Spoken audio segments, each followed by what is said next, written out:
Hello my wonderful students. तो आज एक नए टॉपिक के साथ कि होप कि आपको आगे वाले जो हमने पहले टॉपिक पढ़े हैं वो आपको सही समझ आ गए होंगे। अब हम आगे चलते हैं एसिड बेस टाइट्रेशन कर्व्स। तो कर्व को पढ़ने से पहले हम एक टाइट्रेशन को ब्रीफ ले लेते हैं, जो कि पहले भी हम बता चुके हैं, फिर भी हम एक ब्रीफ ले लेते हैं कि टाइट्रेशन एक्चुअली में होता क्या है। This is apparatus of the titration, जो टाइट्रेशन के टाइम में apparatus यूज करते हैं। दिस इज ये आपका कॉनिकल फ्लास्क। कॉनिकल फ्लास्क के अंदर ये कॉनिकल फ्लास्क है, ये आपका क्या है, ब्यूरेट। एंड इसके अंदर जो डाला जाता है उसको क्या कहते हैं, analyte. There are two words, titrant and titrant. तो सबसे पहले हम इनको समझते हैं।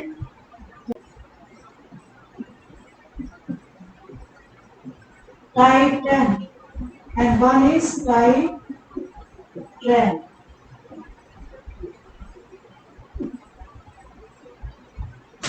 ठीक है। टाइट्रेंट क्या होता है, जिससे आपको टाइट्रेशन करना है, यानी कि जिसकी कंसंट्रेशन आपको नोन है। यानी कि टाइट्रेंट क्या हुआ आपका, नोन कंसंट्रेशन। एंड टाइट्रेंट क्या हुआ, जिसकी कंसंट्रेशन आपको फाइंड आउट करनी है, यानी कि जिसकी कंसंट्रेशन आपको नहीं पता है, दैट इज अननोन कंसंट्रेशन। ठीक है। अब इसको याद करने में भूल जाते हैं कि टाइट्रेंट कौन सा था, टाइट्रेंट कौन सा था। जो स्टेबल टाइट्रेंट यानी कि जो स्टेबल है, या कह सकते हैं कि जिसकी आपको निकालनी है, उसको हम कहाँ लेते हैं, कॉनिकल फ्लास्क में लेते हैं। तो जिसको हम कॉनिकल फ्लास्क में लेते हैं दैट इज टाइट्रेंट। एंड जिसको हम ब्यूरेट में लेते हैं उसको क्या बोलते हैं, टाइट्रेंट।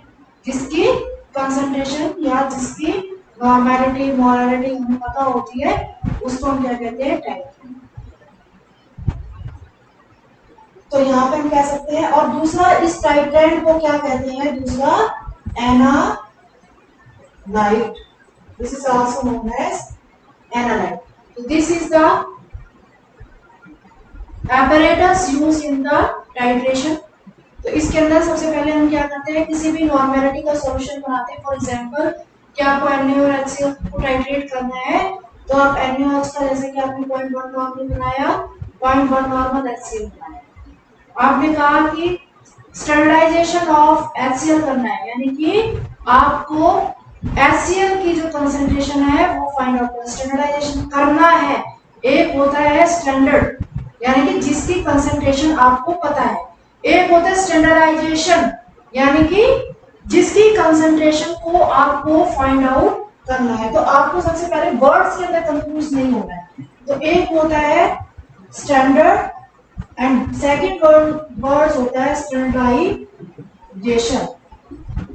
स्टैंडर्ड का मतलब कि जिसकी कंसंट्रेशन आपको पता है, और स्टैंडर्डाइजेशन करना मतलब कि उसकी कंसंट्रेशन को फाइंड आउट करना।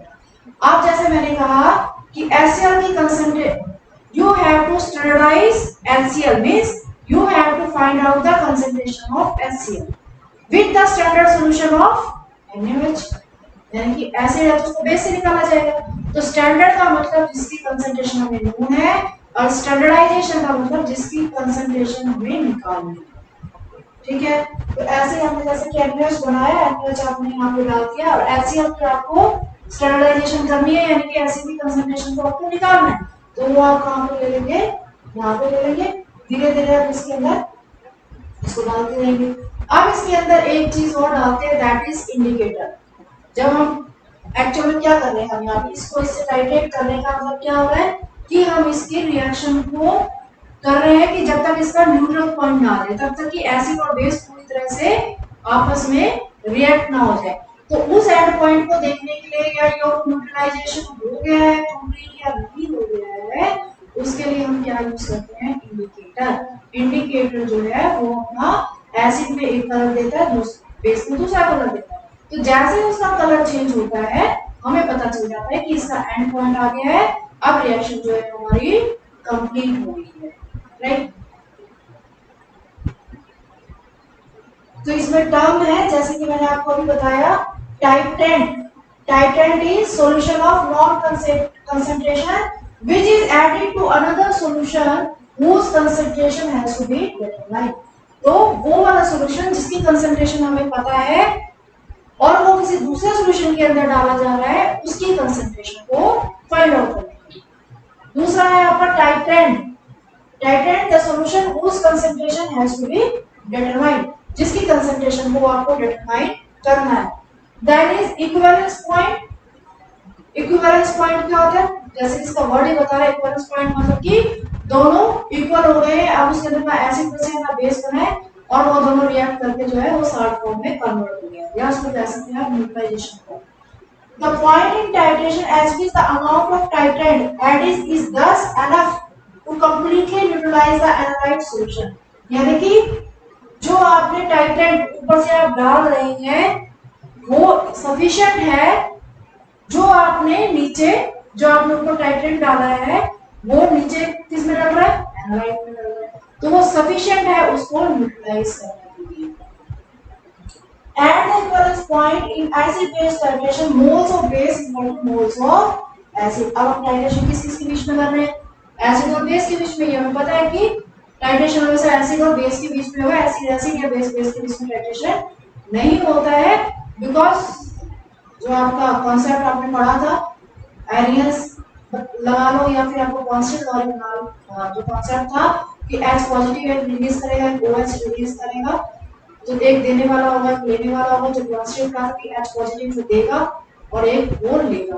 तो इसके अंदर भी यही है कि टाइट्रेशन हमेशा एसिड बेस के बीच में ही होती है। तो मोल्स ऑफ बेस जब मोल्स ऑफ एसिड के बराबर हो जाएंगे and the solution contain salt and water, तो जो सॉल्यूशन है जो आपके नीचे जो फ्लास्क में जो सॉल्यूशन बचा हुआ है, अब उसके अंदर क्या है? ना तो एसिड है ना बेस है, दोनों मिलके क्या किसमें कन्वर्ट हो गए हैं? Salt and water.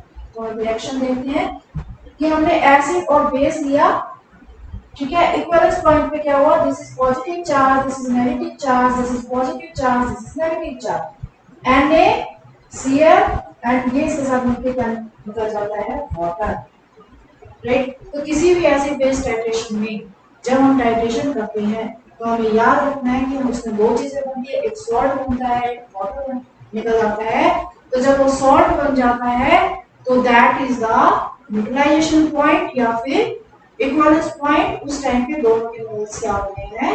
बराबर होते हैं। दैट वन जो मैंने आपको बताया इंडिकेटर इज अ सॉल्यूशन, या फिर इंडिकेटर आप कह सकते हैं कि एक सब्सटेंस होता है उसको सॉल्यूशन फॉर्म में रखते हैं, सॉल्ट फॉर्म उसका लिक्विड बना के उसको बाहर करते हैं। तो वो इंडिकेटर क्या करता है कि वो एसिड में अलग कलर शो करता है और बेस में अपना अलग कलर शो करता है। And indicator is a weak acid, इसका नेचर भी होता है ना, क्योंकि कलर वो कब शो करेगा? वो उसका खुद का भी एक नेचर होगा। तो इंडिकेटर्स क्या होते हैं? वो भी वीक एसिड और वीक बेस होते हैं, that is added to the analyte solution and it changes color when the equivalence point is reached. That is the point at which the amount of titrant added is just enough to completely neutralize the analyte solution। अब क्या हुआ कि हमने कहा कि salt बन गया, NaCl का साल्ट बन गया। अब एक भी ड्रॉप अगर ऊपर से NaOH की आती है तो क्या होगा? OH आयंस आ जाएंगे एनालाइट के अंदर, क्योंकि अब उस OH के साथ रिएक्ट करने के लिए तो कोई भी Cl नहीं बचा होगा। NaOH के साथ जो Na था पॉजिटिव था उसके साथ तो कोई भी Cl नहीं बचा होगा रिएक्ट करने के लिए, पूरा HCl तो कंज्यूम हो चुका है। तो अब ऊपर से अगर एक भी ड्रॉप आती है तो due to the OH ions वो जो उसकी कलर है वो उसके अंदर फिनोल्फिन क्या करता है? उस OH के साथ रिएक्ट करता है, अपना कलर शो कर देता है। ऐसे ही अगर नीचे बेस होगा ऊपर से एसिड आएगा तो उसके हिसाब से वो अपना कलर चेंज करेगा। कहने का मतलब कि इक्विवेलेंस या फिर न्यूट्रलाइजेशन पॉइंट के बाद जैसे ही एक या दो ड्रॉप इंडिकेटर की डलती है वैसे ही इंडिकेटर अपना कलर शो कर देता है, उसको हम क्या कहते हैं? refer to the point at which the indicator changes color in an acid titration। समझ आया? अब इसके अंदर तीन चीजें थी, one is the equivalence point, second is the neutralization point and third is the end point. Equivalence point, moles of acid, moles of base equal. Neutralization point, equivalence point जैसा ही है, मतलब सेम ही है। और उसके अंदर क्या हुआ कि दोनों न्यूट्रल हो गए, देयर इज नो एसिड और नो बेस, यानी कि उसकी जो पीएच है वो जो है न्यूट्रल हो गए, इसीलिए उसको क्या बोला गया है, न्यूट्रलाइजेशन। यानी कि equivalence point and neutralization point दोनों सेम है। एंड पॉइंट क्या होता है, न्यूट्रलाइजेशन पॉइंट के बाद जब इंडिकेटर एसिड या बेस के साथ रिएक्ट करके अपना कलर शो करता है, उसको हम क्या कहते हैं, एंड पॉइंट। स्टूडेंट इसी में कंफ्यूज रहते हैं कि न्यूट्रलाइजेशन पॉइंट क्या होता है, इक्विवेलेंस पॉइंट क्या होता है, एंड होता सब बराबर ही है, सिर्फ उसके अंदर थोड़ा सा डिफरेंस है कि जो इक्विवेलेंस और न्यूट्रलाइजेशन पॉइंट है वो साल्ट फॉर्मेशन के कारण जो है अब वो न्यूट्रल हो गए, उसमें कोई भी एसिड और बेस नहीं है। एंड पॉइंट क्या है, एंड पॉइंट जो है वो इंडिकेटर पे डिपेंड है, इंडिकेटर जब कलर शो करता है उसको क्या कहते हैं, एंड पॉइंट। क्योंकि न्यूट्रलाइजेशन पॉइंट पे तो वो न्यूट्रल हो गया, लेकिन हमें आई से तो नहीं दिख पा रहा है ना, तो जैसे एक ड्रॉप आएगी तब हमें पता चल रहा है कि एंड पॉइंट, तो थोड़ा सा माइन्यूट सा डिफरेंस होता है, अदरवाइज में कोई ज्यादा डिफरेंस नहीं होता। तो आपको याद रखना है कि neutralization equivalence point salt formation होता है, और एंड पॉइंट जो है वो इंडिकेटर का जब कलर शो करता है उसको हम एंड पॉइंट बोलते हैं कि अब रिएक्शन जो हो गई है आपकी खत्म हो गई है। तो आई होप कि आपको जो टर्मिनोलॉजी है वो आपको समझ आई होगी, और ये टर्मिनोलॉजी हमारे लिए बहुत इंपॉर्टेंट है, क्योंकि जितनी भी आगे कर्व्स आएंगी वो कर्व जो है सारी इस टर्मिनोलॉजी के ऊपर डिपेंड है। अब हम कर्व की बात करते हैं कि what is a titration curve. Curve या ग्राफ, जब भी हम किसी ग्राफ की बात करते हैं, या फिर जैसे कि हम ईसीजी कराने जाते हैं, हार्ट के अंदर प्रॉब्लम हो जाता है तो डॉक्टर जाकर सबसे पहले क्या करता है, ईसीजी करता है। ईसीजी में क्या आता है, वो इस तरीके से पी क्यू आर ये ऐसे आता है ना, ये पी है, ये क्यू है, ये आर है, ये सी। तो इसकी जो हाइट है, इन पीक्स की जो हाइट है, उस हाइट से ही वो पता लगा रहे हैं कि आपकी जो लबडब चल रही है वो सही चल रही है या नहीं चल रही है, राइट। तो इसे क्या कहते हैं, इलेक्ट्रोकार्डियोग्राम, ईसीजी इलेक्ट्रोकार्डियोग्राम। तो इसको देखे, एक तो हम पूरी रीडिंग लेंगे जी अब कितना हो गया है, अब उसको रीडिंग को कैलकुलेट करें। एक होता है कि उस रीडिंग को आपने ग्राफ फॉर्म में चेंज कर दिया, तो उससे क्या हुआ कि उसकी इंटरप्रिटेशन करना या उसको देखते ही बताना बहुत इजी हो जाता है। इसी तरीके से जब हम टाइट्रेशन करते हैं, तो टाइट्रेशन के अंदर जो भी हमने अभी ऊपर से एसिड डाला या बेस डाला, एनालाइट को और टाइट्रेंट को हमने जब टाइट्रेट किया, तो उसके अंदर भी हम एक कर्व बना लेते हैं, या कह सकते हो आप एक ग्राफ बना लेते हैं। उस ग्राफ को देख के आप सिंपली बता सकते हो कि ये ग्राफ किसका है, इसके अंदर एसिड बेस टाइट्रेशन हुआ है, एसिड बेस टाइट्रेशन हुआ है, तो वीक एसिड था, स्ट्रॉन्ग बेस था, स्ट्रॉन्ग बेस था या वीक एसिड था। यानी कि सिर्फ आप ग्राफ को देख के ही दोनों की टाइट्रेशन को बहुत इजीली तरीके से इंटरप्रेट कर सकते हैं। जैसे कि आप एनालिसिस में आगे पढ़ेंगे, स्पेक्ट्रोस्कोपी के अंदर क्या होता है, उसके अंदर भी ग्राफ फॉर्मेशन होता है, एनएमआर है, आईआर है, यूवी है, उन सब के अंदर भी ग्राफ फॉर्म आता है, तो वो इजी इंटरप्रिटेशन के लिए होता है। इसी तरीके से टाइट्रेशन को भी इजी रिजल्ट फाइंड आउट करने के लिए या इंटरप्रेट करने के लिए हमने क्या किया, उसका कर्व बना दिया। अब वो कर्व किस किस के बीच में बनेगा, कर्व, अब हम कर्व तो उसके बीच में बनेगा जो हम ऊपर से डाल रहे हैं, तो जो ब्यूरेट से हम वॉल्यूम डाल रहे हैं वो, और उस वॉल्यूम को डालने से नीचे जो आपने एनालाइट लिया है उसकी पीएच कितनी चेंज हो रही है, उन दोनों की रीडिंग लेके हम उसके बीच में एक ग्राफ प्लॉट करते हैं, उसको हम क्या कहते हैं, टाइट्रेशन कर्व, राइट। अब देखो इसके अंदर आपने एक्स एक्सिस है, ये आपका वाई एक्सिस है, इसमें आपने लिया pH of the analyte solution. Analyte कौन सा था, जो आपका नीचे था, ये क्या था आपका एनालाइट। तो ऊपर ब्यूरेट में आप क्या डाल रहे हैं, टाइट्रेंट। तो इस टाइट्रेंट को डालने से पहले हम क्या करते हैं, जब इनिशियली हमने लिया तो इसके अंदर कुछ भी नहीं डाला हुआ था, तो यहां से इसकी रिएक्शन जो स्टार्ट हुई, तो सबसे पहले हम इनके जब डालते हैं तो इसके बीच में हम क्या करते हैं, इस तरीके से हम रीडिंग लेते हैं, वॉल्यूम ऑफ टाइट्रेंट 1 2 3 4 5 जितनी भी आप लेंगे इसके अंदर ग्राफ प्लॉट करना है तो 8 नंबर इसमें दी जाती है।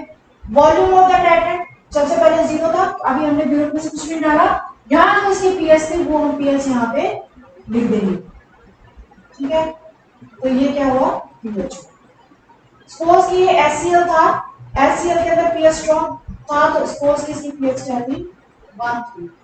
उसके बाद हमने क्या किया 5, सपोज कि हमने 5 ml यहाँ से वॉल्यूम डाला इसका टाइट्रेंट का। जब हमने यहाँ पे 5 ml डाला तो ऑब्वियसली इसकी पीएच क्या हो जाएगी, चली जाएगी, वहां पे इसकी पीएच हमने सपोज 3 दे दी। ऐसे करते करते अब आपने इसको 7 डाला 9 डाला, इसको एक उसके अंदर हम डालते चले जाएंगे और यहाँ पे उसके पीएच को लिखते चले जाएंगे। उसके बाद हम क्या करेंगे एंड पॉइंट भी आएगा, उसका कलर भी चेंज होगा। तो वहां जब तक एंड पॉइंट नहीं आता है तब तक हम उसकी रीडिंग को लेते रहेंगे। जब हम उसकी रीडिंग को लेंगे फिर हम क्या करेंगे इस वाले टेबल से इस ग्राफ को प्लॉट करेंगे। इस ग्राफ को जब हम प्लॉट करेंगे तो जहां से जैसे कि ये है तो सबसे पहले यहाँ पे HCl था, यहाँ HCl था तो सपोज कि ये 1 से शुरू हुआ, धीरे धीरे जब नीचे था तो HCl था, लेकिन ऊपर से क्या आ रहा है OH आ रहा है, OH आ रहा है, वो आगे डिटेल में बताएंगे। तो ये धीरे धीरे क्या हुआ इसकी जो OH बढ़ता गया तो इसकी जो पीएच है वो भी बढ़ती गई। और इस ग्राफ से हम क्या करेंगे जहां पे ये कर्व आया है यहाँ से इसको and this will be the हम कह सकते हैं इस पीएच पे जो है या फिर इस वॉल्यूम पे इसका जो है एंड पॉइंट आता है। तो इस तरीके से हम टाइट्रेशन कार्ड्स को बना सकते हैं और उनको यूज करते हैं for the interpretation of acid base titration. I hope कि आपको टर्मिनोलॉजी समझ आ गई होगी। तो हम नेक्स्ट 1 बाय 1 पढ़ेंगे कि strong acid weak base strong acid जो चारों हमारे कॉम्बिनेशंस है जब वो आपस में रिएक्ट करते हैं तो किस तरीके का ग्राफ आता है या किस तरीके का ग्राफ आना चाहिए और वो ग्राफ क्यों आता है। तो वो वाला जो न्यूट्रलाइजेशन कर्व जो हम नेक्स्ट लेक्चर में पढ़ते हैं और दैट इज वेरी इंपॉर्टेंट। और वो बच्चे क्या करते हैं उसको रट्टाफिकेशन मारना शुरू कर देते हैं। हाँ उस वाले ग्राफ ये था कि ऐसा होना चाहिए, उसका ग्राफ ऐसा था, नहीं उसका ग्राफ ऐसा था। आपको रट्टाफिकेशन नहीं करना है, कॉन्सेप्ट क्लियर होना चाहिए। आपका जब कॉन्सेप्ट क्लियर होगा तो उसको आप कभी भी कहीं भी बना सकते हैं और आप उसको देख सकते हैं। तो इसीलिए कॉन्सेप्ट के साथ पढ़े रट्टाफिकेशन। Thank you.